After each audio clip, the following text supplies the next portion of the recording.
इसमें लिखा हुआ है from the following particular prepare trading PNL यानी कि profit and loss account and the balance sheet for the year end date 31 March 2017। आपको क्वेश्चन में बोला हुआ है 31 मार्च 2017 के लिए ईयर जो एंड हो रहा है उसके लिए आपको ये जो बैलेंसेस दे रखे हैं इससे ट्रेडिंग अकाउंट बनाना है, पीएनएल अकाउंट बनाना है एंड बैलेंस शीट बनानी है। तीनों एक ही क्वेश्चन में आपको तीनों चीजें बनानी है, trading, PNL and balance sheet. Okay, तो चलिए हम करते हैं स्टार्ट। सबसे पहले मैं तीनों के फॉर्मेट बना देता हूं, ठीक है। यहां बना देते हैं एक बार हम ट्रेडिंग अकाउंट,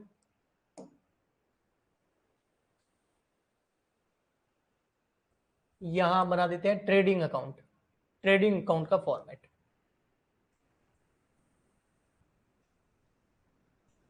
ट्रेडिंग और पीएनएल साथ में बना देते हैं, ठीक है। यस, तो ये आपका बनेगा trading and PNL account. Okay, और नेक्स्ट पेज पे हम बना देते हैं बैलेंस शीट। बैलेंस शीट हम फर्स्ट टाइम बना रहे हैं ना, ट्रेडिंग पीएनएल तो हमने लास्ट लेक्चर्स के अंदर बनाना सीखा था। बैलेंस शीट का फॉर्मेट तो मैंने आपको बताया था, प्रैक्टिकली आज ही करा रहा हूं। ओके, तो हम यहां लिख देते हैं balance sheet as on 31 March 2017। इधर आ जाएगा लायबिलिटीज, इधर रुपीज, इधर आ जाएगा एसेट्स और इधर आ जाएगा रुपीज। ये बैलेंस शीट का फॉर्मेट हो गया आपके। Very very good evening. और ये ट्रेडिंग एंड पीएनएल, तो हम इधर लिख देंगे trading and PNL account, profit and loss account for the year ended 31 March 2017। ये क्रेडिट साइड रुपीज पर्टिकुलर और ये आपकी डेबिट साइड, ठीक है। तो इस तरीके से ये ट्रेडिंग अकाउंट और पीएनएल अकाउंट का हमने क्या बना दिया, फॉर्मेट बना दिया है। आइए अब हम एक एक आइटम जो है उसको हम भेजेंगे इन ट्रेडिंग और पीएनएल अकाउंट के अंदर। तो वो कैसे भेजेंगे आइए समझते हैं। सबसे पहले लिखा हुआ ओपनिंग स्टॉक, बेटा कहां जाएगा, ट्रेडिंग अकाउंट के अंदर, हमको पता है ना। तो 15,310 रुपए, तो ट्रेडिंग अकाउंट में लिख देंगे हम to opening stock, opening stock 15,310 रुपए। आप एक चीज का ध्यान रखना, देखो मैं गलती से है ना कोई अमाउंट गलत ना लिख दूं तो वो अमाउंट की जिम्मेदारी आपकी है। अगर मैं कोई गलत अमाउंट लिखूं तो आप मेरे को बता देना, है ना। जैसे ये कितना 15,310, तो मैंने सही लिखा है 15,310। ओके, नेक्स्ट है आपका परचेज। परचेज कितनी है ट्रेडिंग अकाउंट में जाएगी 82,400, 82,400। तो यहां लिख देंगे टू परचेज 82,400, और परचेज रिटर्न होगा तो क्या हो जाएगा, लेस। अगर होगा तो कर देंगे, नहीं तो लेस का मैं एक दिखा तो देता हूं यहाँ। परचेज रिटर्न हुआ तो लेस हो जाएगा, देखेंगे होगा कि नहीं होगा। नेक्स्ट आता है हमारा, ये परचेज हो गया। सेल्स, सेल्स भी ट्रेडिंग अकाउंट में जाएगा 2,56,000, तो यहां आ जाएगा बाय सेल्स 2,56,000, और अगर सेल्स रिटर्न हुआ तो वो लेस कर देंगे, अगर होगा तो क्वेश्चन के अंदर देखना पड़ेगा कि है या नहीं है। ओके, ठीक है ना बच्चा, यस। फिर आगे बढ़ते हैं। नेक्स्ट हमको क्या दिख रहा है, रिटर्न। रिटर्न कौन सा है, डेबिट। परचेज हमेशा डेबिट होता था, तो परचेज रिटर्न क्या होगा, क्रेडिट। तो क्रेडिट वाला जो है ना ये परचेज रिटर्न है। सेल्स क्रेडिट होता था तो सेल्स रिटर्न क्या होता है, डेबिट, तो ये सेल्स रिटर्न है। तो जो रिटर्न डेबिट हो रहा है वो सेल्स रिटर्न, और जो रिटर्न क्रेडिट हो रहा है वो परचेज रिटर्न। क्योंकि सेल्स रिटर्न के अंदर गुड्स कम्स इन होता है तो डेबिट, परचेज रिटर्न के अंदर गुड्स गोज आउट होता है तो क्रेडिट। तो ये सेल्स रिटर्न कितना है 4,000 रुपए, तो यहां हम लिख देंगे लेस कर देंगे सेल्स रिटर्न में से 4,000, बाकी बच गया 2,52,000, वो आ जाएगा आपके यहां पे बाहर 2,52,000 रुपए। और परचेज रिटर्न कितना है 2,400, 2,400 रुपए, तो परचेज में से लेस कर देंगे यहां पर परचेज रिटर्न 2,400, तो ये हो गया आपका 80,000 रुपए बाहर आ जाएगा, 82,000 रुपीज। कोई प्रॉब्लम हो तो पूछ लेना, ठीक है। ओके, आगे बढ़ते हैं। नेक्स्ट आता आपका फैक्ट्री रेंट, डायरेक्ट एक्सपेंस है बेटा, फैक्ट्री से रिलेटेड है ना, तो डायरेक्ट एक्सपेंस है, कहां जाएगा ट्रेडिंग अकाउंट में, कितना है 18,000, तो हम यहां लिख देंगे टू फैक्ट्री रेंट 18,000, रेंट 18,000, 18,000, सही है। हाँ जी, आगे बढ़ते रहेंगे इसी तरीके से। नेक्स्ट है कस्टम ड्यूटी बेटा, कस्टम ड्यूटी जो होती है ना पोर्ट पर लगती है इंपोर्ट और एक्सपोर्ट करते टाइम, तो ये जो कस्टम ड्यूटी है ये गुड्स को परचेज करके गोदाम तक लाने की है, तो 11,500 डायरेक्ट एक्सपेंस है, कस्टम ड्यूटी यहां आ जाएगी to custom duty 11,500। Okay, next है कोल गैस एंड पावर, साफ लग रहा है फैक्ट्री के खर्चे, कोयला वगैरह फैक्ट्री में चलता है, ऑफिस में कोयला देखा गया कभी नहीं, तो डायरेक्ट एक्सपेंस है ट्रेडिंग में जाएगा 6,000, कोल गैस एंड पावर, तो यहां लिख देंगे to coal gas and power 6,000 rupees, 6,000 रुपए। हाँ जी, नेक्स्ट वेजेस पहले आ गया, देखो अगर सैलरी वर्ड पहले लिखा होता ना तो पीएनएल में डाल देता, वेजेस पहले आया है, वेजेस पहले आया है तो ये डायरेक्ट एक्सपेंस हो गया, ट्रेडिंग अकाउंट के अंदर जाएगा 36,600, तो to wages and salary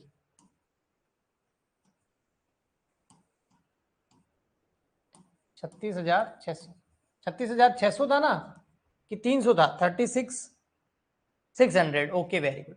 discount देखो बेटा डेबिट हो रहा है, डेबिट हो रहा है मतलब डिस्काउंट हमने किसी को दिया है, हमारे लिए खर्चा है, लेकिन ये इनडायरेक्ट एक्सपेंस है ना, सेल को बढ़ाने के लिए डिस्काउंट दिया जाता है, तो ये 7,500 पीएनएल अकाउंट के अंदर चला जाएगा, 7,500 डिस्काउंट का, तो हम यहां पर पीएनएल अकाउंट में लिख देंगे, नीचे यहां पर पीएनएल अकाउंट बना देते हैं, ट्रेडिंग के नीचे इधर कंटिन्यू, दोनों साथ में बनाएंगे, तो यहां कर देता हूं मैं टू डिस्काउंट,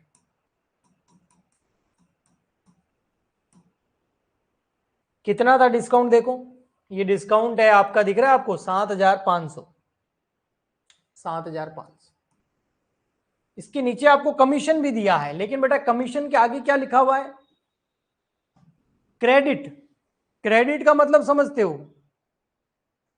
कमीशन के आगे क्या लिखा हुआ है क्रेडिट, क्रेडिट का मतलब समझते हो, खर्चा नहीं है इनकम है, मतलब कमीशन मिला है लेकिन इनडायरेक्ट इनकम है, पीएनएल अकाउंट में जाएगी, कितनी 1,200, तो पीएनएल अकाउंट में इधर लिख देते हैं बाय कमीशन, कमीशन मिला है 1,200 यानी कि 1,200 रुपए। ओके जी, इतना ही है, हाँ जी इतना ही है बिल्कुल। नेक्स्ट क्या आ रहा है बेटा बैड डेप्स, बैड डेप्स कितना है 5,850 रुपए, हमारे डेटर थे, हमने उधार माल बेचा था, उधार गुड्स सेल किया था और वो लोग पैसा खा के भाग गए, बैड डेप्स हो गया, तो एक तरह का लॉस है, इनडायरेक्ट लॉस है, पीएनएल अकाउंट के अंदर जाएगा 5,850, to bad debts 5,850, to bad debts 5,850।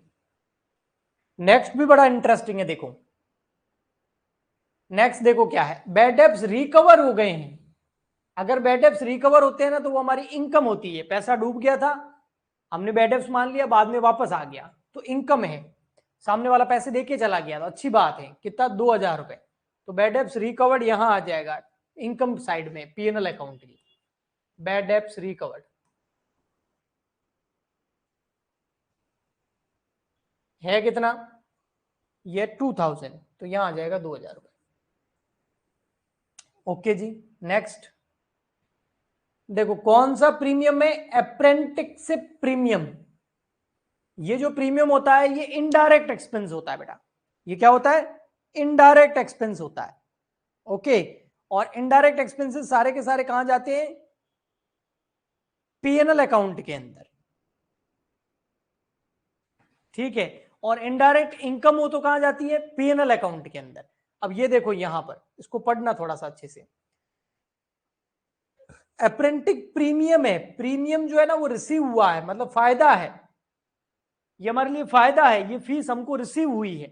तो इसको हम कहां लिखेंगे? पीएनएल अकाउंट की क्रेडिट साइड में 4,800 रुपए।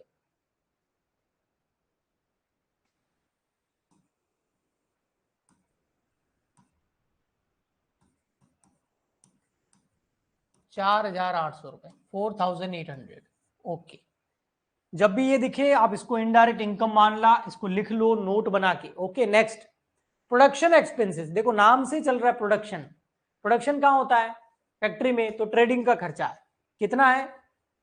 2,600। तो यहां आ जाएगा ट्रेडिंग अकाउंट के अंदर production expenses 2,600 to production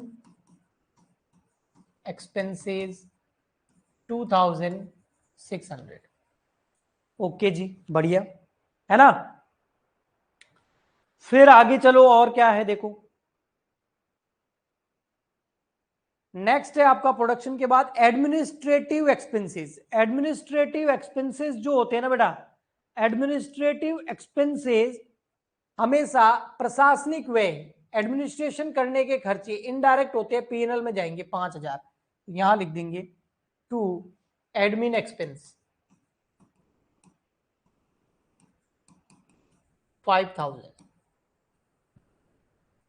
next है आपका कैरिज। कैरिज जो है ये इनडायरेक्ट एक्सपेंस होता है, ट्रेडिंग अकाउंट में जाता है 8,700 रुपए। यहां लिख दो to carriage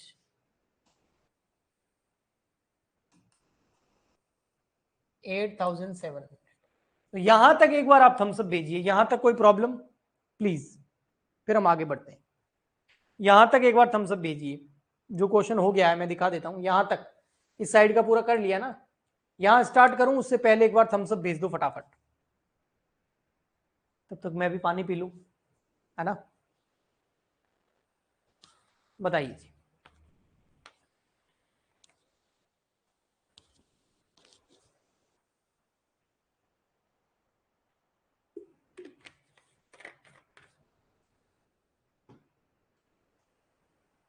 okay, thank you.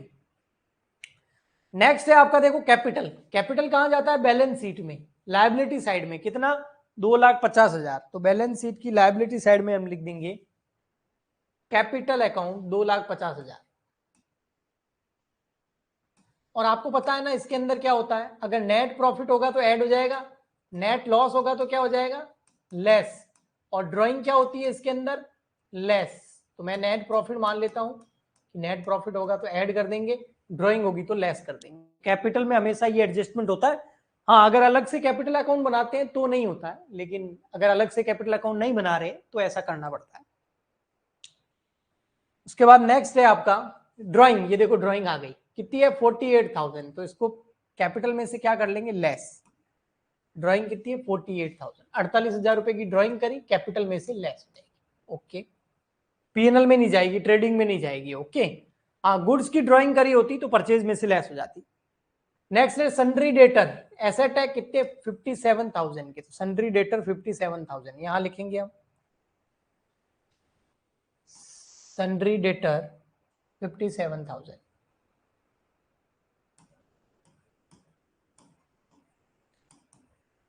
अब सन्ड्री डेटर जो है ना बेटा 57,000 के हैं, लेकिन आपने देखी थी एक चीज, बोलोगे कौन सी चीज सर?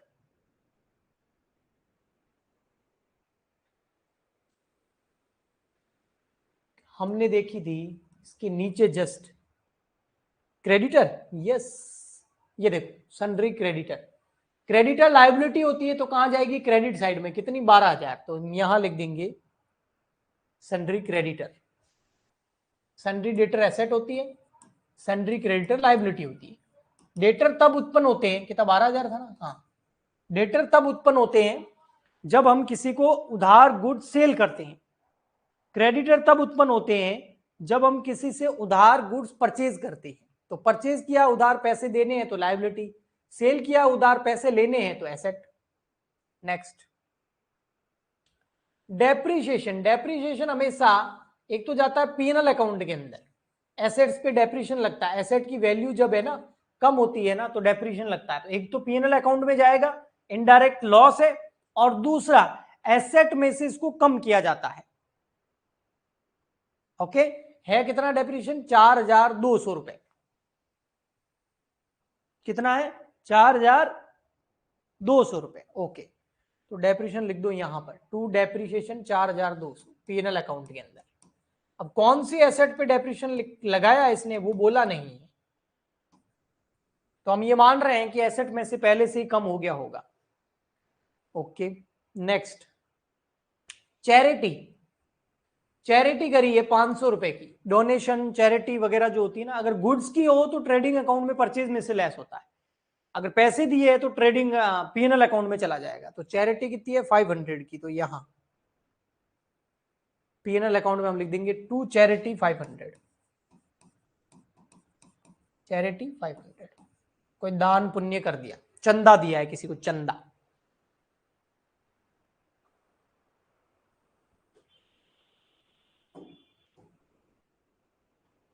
चैरिटी, ठीक है। और देखो फिर उसके बाद कैश बैलेंस। कैश बैलेंस कहां जाएगा? एसेट साइड में 4460 बैलेंस शीट में, तो यहां आ जाएगा कैश बैलेंस 4460। नेक्स्ट, नेक्स्ट है आपका बैंक बैलेंस। बैंक में बैलेंस पड़ा है कितना? 4000 रुपए का, तो ये भी एसेट साइड में जाएगा। यहां पर bank balance 4000। Next, bank charges. Bank charges जो होते हैं ना बेटा, इनडायरेक्ट एक्सपेंस होते हैं। बैंक चार्जेस क्या होते हैं? इनडायरेक्ट एक्सपेंस होते हैं। तो इनडायरेक्ट एक्सपेंस को कहां लिखना होता है? पीएनएल अकाउंट के अंदर लिखना होता है। तो बैंक चार्जेस को हम लिख देंगे पीएनएल अकाउंट के अंदर, कितने हैं? 180, 180 रुपए की, तो यहां लिख देंगे to bank charges, indirect expense ना इसलिए, टू बैंक चार्जेस 180, 180। इसको थोड़ा सा और मैं ड्रॉ कर देता हूं ताकि आगे के आइटम्स जो है एक्सपेंडिचर इनकम्स वो भी आ जाए इसमें। लाइन को थोड़ा और कर देता हूं मैं। हाँ जी, नेक्स्ट, नेक्स्ट है एस्टैब्लिशमेंट एक्सपेंसेस। क्या है? Establishment expenses. एस्टैब्लिशमेंट एक्सपेंसेस का मतलब समझते हो? स्थापना के खर्चे। लेकिन ऐसा कोई भी खर्चा होता है वो इनडायरेक्ट माना जाएगा, पीएनएल में जाएगा। 3600 आ जाएगा इधर to establishment expense.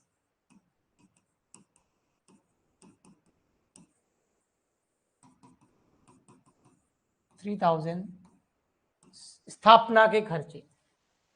Okay, next, next आता है प्लांट। प्लांट तो एसेट होती है, तो एसेट साइड में चली जाएगी, कितनी? 42,000। तो बैलेंस शीट में एसेट साइड में आ जाएगा प्लांट, कितना? 42,000, 42,000।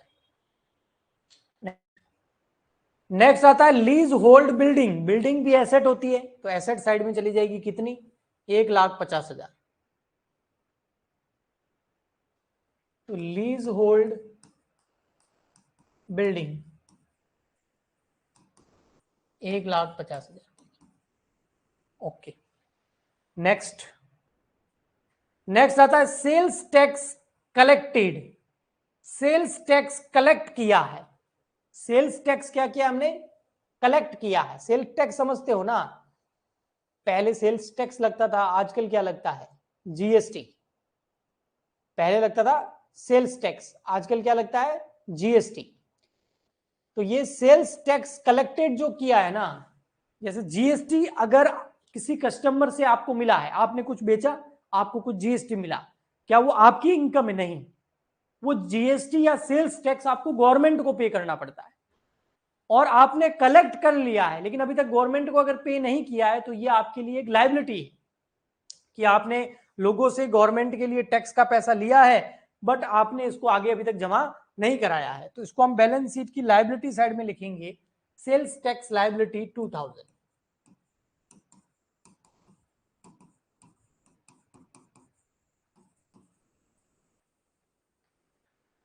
कोई भी बिजनेसमैन जब बिजनेस करता है, चाहे गुड्स, जैसे आप लोगों ने मेरे से कोर्स परचेज किया ना, तो आपको जीएसटी की रिसिप्ट मिली।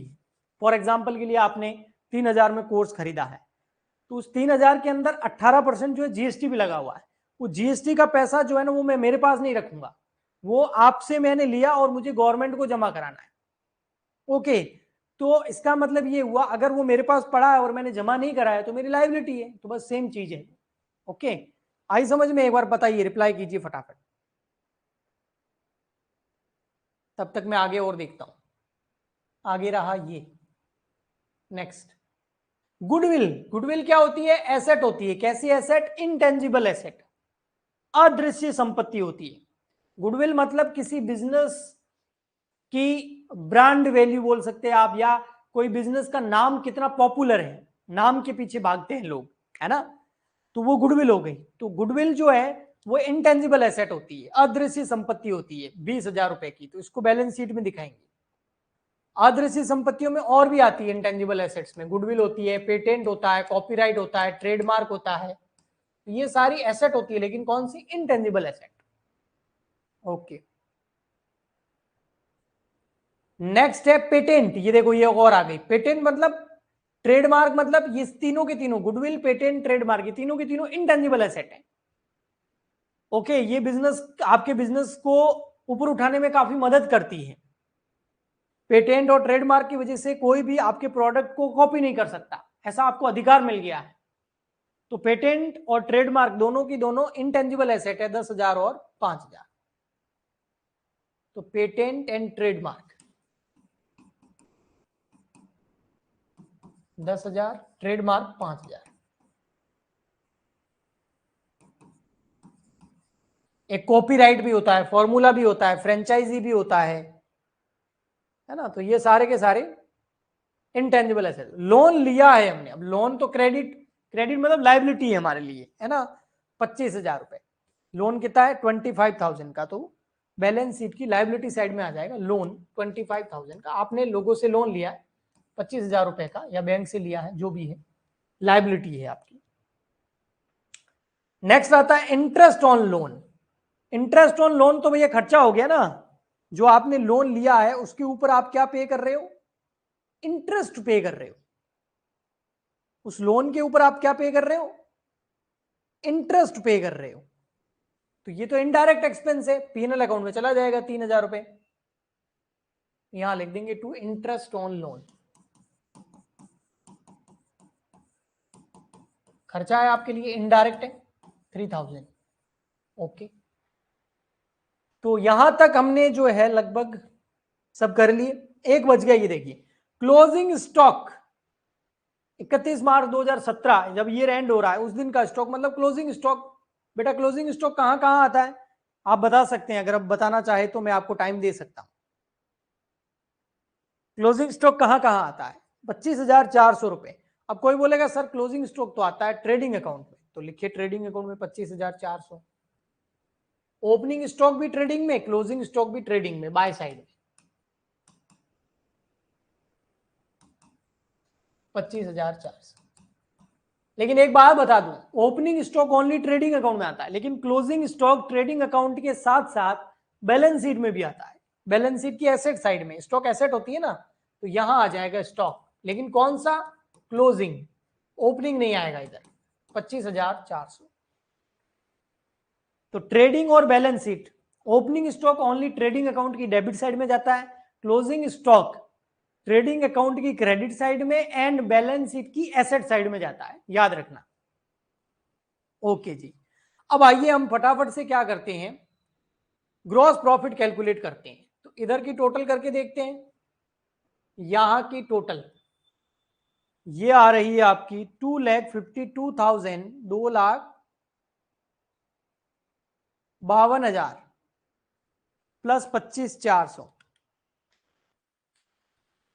2,77,400, 2,77,400। इसमें हम क्या करते हैं, जो डेबिट साइड के खर्चे हैं वो सारे लेस कर देते हैं। 15,310, 80,000, 18,000, 11,500, 6,000, 36,600, 2,600, 8,700। तो ये आ गया ग्रॉस प्रॉफिट 98,690। यहां लिख देंगे टू ग्रॉस प्रॉफिट 98,690 और ये कैसे आया बैलेंसिंग फिगर।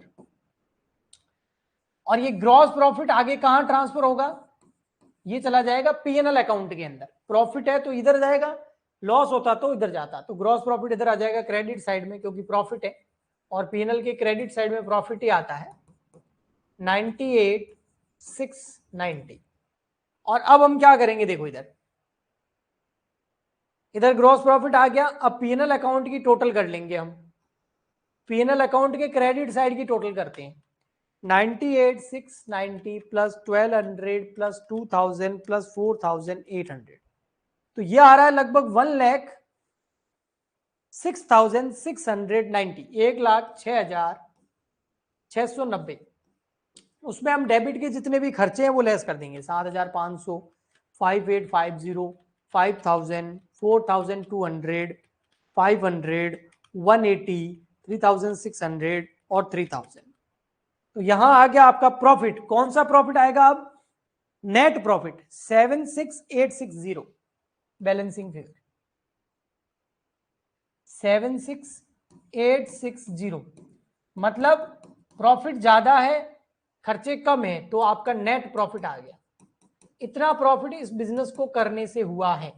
और ये बिजनेस का जो प्रॉफिट है, नेट प्रॉफिट जिसको हम बोलते हैं 76,860, ये बैलेंस शीट में जाके ऐड हो जाएगा कैपिटल के अंदर। तो आइए हम कैपिटल में यहाँ ऐड कर देते हैं। मैंने पहले ही लिख रखा है यहाँ पर 76,860। तो 2,50,000 प्लस 76,860 माइनस 48,000 ड्रॉइंग की। तो यहां पर आपकी क्लोजिंग कैपिटल आ गई 2,78,860। अब दोनों साइड की आपको बैलेंस शीट की एसेट और लायबिलिटी साइड की टोटल करनी है। अगर वो इक्वल आ जाती है तो आपका आंसर सही है, आपका बैलेंस शीट भी सही है। अगर कुछ मिस्टेक आती है तो सही नहीं है। देख लेते हैं हम फटाफट से। मैं पहले एसेट साइड की टोटल कर लेता हूं।